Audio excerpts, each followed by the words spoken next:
अस्सलाम वालेकुम फ्रेंड्स। आज की वीडियो में हम फ्रिज की टूटी हुई फ्रूट बास्केट को वेल्ड करेंगे, जो कि आमतौर पर यूज करते हुए टूट जाया करती है। बास्केट के कवर के ऊपर भी वजनी चीजें रख देते हैं, जिसकी वजह से मोस्टली ये कवर भी टूट जाता है। तो आज हम फ्रिज की बास्केट और उसके कवर को शीशा प्लास्टिक वेल्डिंग के थ्रू जोड़ेंगे। साथ रहिएगा, शुरू करते हैं। तो उसके लिए हम इसकी ऊपर की साइड पे इसकी अपनी जगह पे फिक्स करके टेप लगा देंगे। इसे हमने टेप इसलिए लगा दिया है ताकि जोड़ने के अमल के दौरान ये अपनी जगह से ना हिल पाए। ग्राइंडर की मदद से हम इसकी टूटी हुई जगह पे ग्रूव बनाएंगे।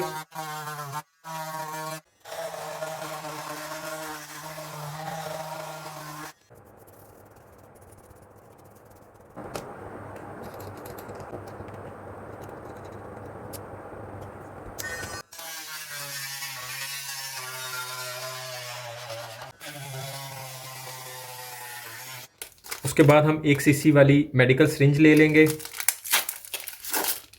और इसके आगे से रबड़ उतार देंगे।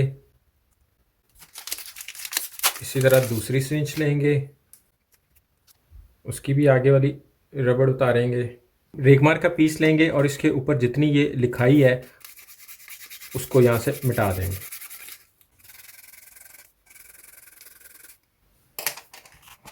इसी तरह दूसरी भी।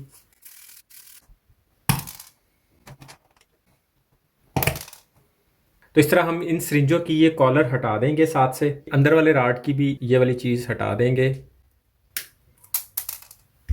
ग्लू गन से इन दोनों को आपस में जोड़ देंगे। अब इसके सारे पे थोड़ी थोड़ी ग्लू लगा देंगे।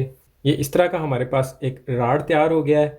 ग्लू गन ऑन करके इसका हम राड बाहर निकाल लेंगे और उसकी जगह हम ये वाला राड इसमें डाल देंगे और बिल्कुल धीरे धीरे एक स्पीड पे रख के ग्लू गन की इस नोज़ल को इस ट्रे के साथ लगाते हुए, ताकि साथ साथ ट्रे भी थोड़ा थोड़ा मेल्ट होता जाए। तो इस तरह फ्रेंड्स हमने 1 सीसी सिरिंज को ग्लू गन के अंदर डाल के तो इसकी टनल के अंदर उसे भर दिया है। उसके बाद हम इसे कुछ देर ड्राई होने के लिए टाइम देंगे। और फ्रेंड्स, अगर आपके पास बड़े वाली ग्लू गन है जिसमें मोटे वाला राड चलता है, तो फिर आप ये बड़े वाली 3 सीसी वाली सिरिंज भी यूज कर सकते हैं। इसे भी इसी तरह इसकी नीडल उतार के उस मोटे वाले राड की जगह इसे यूज कर सकते हैं। और अगर आप छोटे वाली गन में बड़े वाली सिरिंज यूज करना चाहते हैं तो आप ये सिरिंज के अंदर वाला हिस्सा राड के तौर पे इस्तेमाल कर सकते हैं। इसका भी हम आगे से इसी तरह रबड़ उतार देंगे, एक दूसरे के साथ जोड़ के हम इसे राड जितना लंबा कर लेंगे और इसे भी यूज कर सकते हैं। और अगर इसकी खूबसूरती का कोई मसला नहीं है तो हम इसे इस साइड से भी रिपेयर कर सकते हैं, लेकिन ये अभी भी बिल्कुल ठीक रिपेयर हो चुका है। अभी इसकी फिनिशिंग करेंगे, उतनी देर में हम फ्रिज की बास्केट को रिपेयर कर लेते हैं। चूंकि हम इसे यहाँ से पकड़ के खींचते हैं, इसमें वजन भी होता है और फ्रिज में ठंडक की वजह से इसका प्लास्टिक भी हार्ड हुआ होता है। तो जब भी हम इसे यहाँ से खींचते हैं तो इसके फ्रंट पे कहीं ना कहीं से क्रैक आ जाता है और ये बास्केट टूट जाती है। ये वाली बास्केट वजन और ठंडक को मद्देनजर रख के ही बनाई जाती है। इसे किसी भी सूरत हरगिज टूटना नहीं चाहिए। बावजूद इसके हमारी फ्रिजों में ये बास्केट क्यों टूट जाती है, इसके बारे में मैं आपको लास्ट में ज़रूर बताऊंगा। आप वो वाला काम कर लेंगे तो आपकी बास्केट जितना भी वजन क्यों ना होगा, जितनी भी वो ठंडक की वजह से हार्ड क्यों ना होगी, बास्केट कभी नहीं टूटेगी। तो अगर हम इसकी लुक फ्रंट से साफ वाली दिखाना चाहते हैं तो फिर हम इसके अंदर वाली साइड से वेल्ड करेंगे। हम कैमरे में दिखाने की खातिर इसे बाहर से वेल्ड कर लेंगे और अंदर से क्लीन रहने देंगे। इसके अंदर वाली साइड पे अल्युमिनियम टेप लगा दिया है। अब हम जोड़ वाली जगह पे काम करेंगे।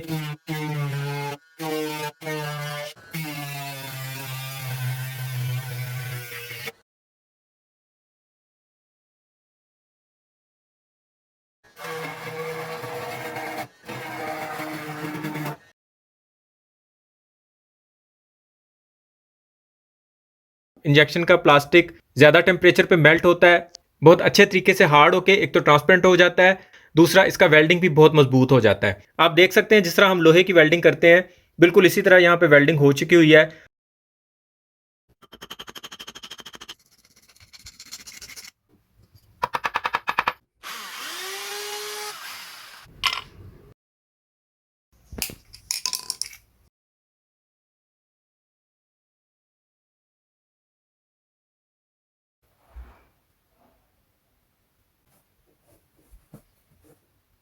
सेम मेथड से आप किसी भी शीशा प्लास्टिक की वेल्डिंग कर सकते हैं। सिर्फ आपने ख्याल इस बात का रखना है कि इस इंजेक्शन से हम जिस चीज़ की भी वेल्डिंग कर रहे होंगे, जब हम उस पर अप्लाई करेंगे तो उस प्लास्टिक को भी थोड़ा थोड़ा सा मेल्ट होके इसके साथ मर्ज करवाना है और अगर आपकी ग्लू गन ज़्यादा गर्म नहीं होती, आपने ज़ोर ज़बरदस्ती नहीं करनी, ये जल्दी मेल्ट नहीं होगी क्योंकि इसका मेल्टिंग पॉइंट ग्लू गन के राड से कहीं ज़्यादा है, इसीलिए इसका जोड़ भी पक्का है। अगर आपकी ग्लू गन टूटे हुए प्लास्टिक मटेरियल को मेल्ट नहीं कर रही तो फिर आप यही काम काव्य की मदद से भी ले सकते हैं। चूँकि इसमें सब्जियां फ्रूट रखने के बायस ये ज़्यादा हैवी हो जाती है, इसलिए इसे हमने दोनों साइड से वेल्ड कर दिया है। इसलिए इसमें ट्रांसपेरेंसी भी थोड़ी सी कम हो गई है, लेकिन फिर भी दोनों साइड से बहुत स्मूथली वेल्ड हो गया हुआ है। अब हम वो बात कर लेते हैं कि जिसकी वजह से ये बास्केट टूटती है। तो अगर हम उसका हल कर लेते हैं तो हमारी बास्केट ना तो टूटेगी और ना ही हमें इसे वेल्ड करने की ज़रूरत पड़ेगी। तो फ्रेंड्स, किसी भी फ्रिज की कोई भी बास्केट होगी तो उसके नीचे की तरफ आप जब देखेंगे तो उसमें इस तरह के चैनल बने होंगे।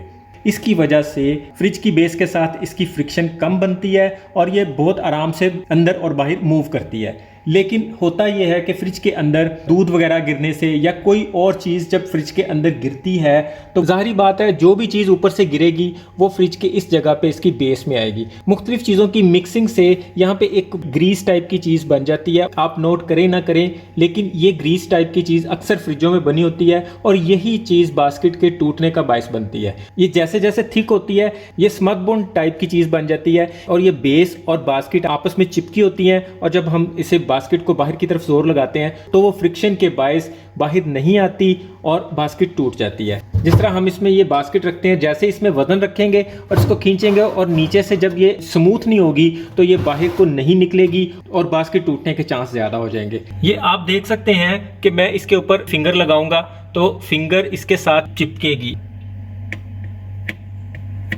अगर हम महीने में 1 या 2 दफ़ा भी बास्केट निकाल के उसकी इस बेस को साबुन से, सोप से, बर्तन धोने वाले लिक्विड से इस जगह को अच्छे से वॉश कर देंगे और इसके साथ साथ यही जो ग्रीस हमारी बास्केट की इस बेस पे लगी होगी यहाँ से भी साफ़ कर देंगे तो बास्केट कभी भी नहीं टूटेगी। बाज़ दफ़ा फ्रिज में स्मेल पैदा होने की वजह भी बास्केट के नीचे वाली जगह होती है जो आमतौर पर हमें वाज़ेह नहीं होती, जो आमतौर पर हमें नज़र नहीं आती।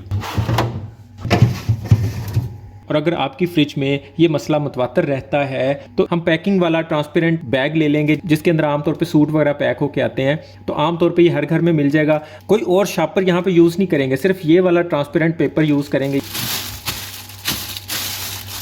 इस तरह इसके नीचे बिछा देंगे, इसके ऊपर फ्रूट वाली बास्केट रख देंगे और फिर जब हम उसे खींचेंगे तो फ्रिज के साथ उसकी फ्रिक्शन कम हो जाएगी और उसमें जितना भी वजन क्यों नहीं होगा वो बड़ी आसानी से अंदर और बाहर हो जाया करेगी और टूटने का खतरा खत्म हो जाएगा। उम्मीद है आज की वीडियो भी आपको बहुत अच्छी लगी होगी। वीडियो पसंद आए तो इसे लाइक और दोस्तों में शेयर लाजमी कीजिएगा। चैनल पर नए हैं तो इसे सब्सक्राइब भी लाजमी कर दीजिएगा। अपना और अपनों का ख्याल रखिएगा। बहुत बहुत शुक्रिया। अल्लाह हाफिज़।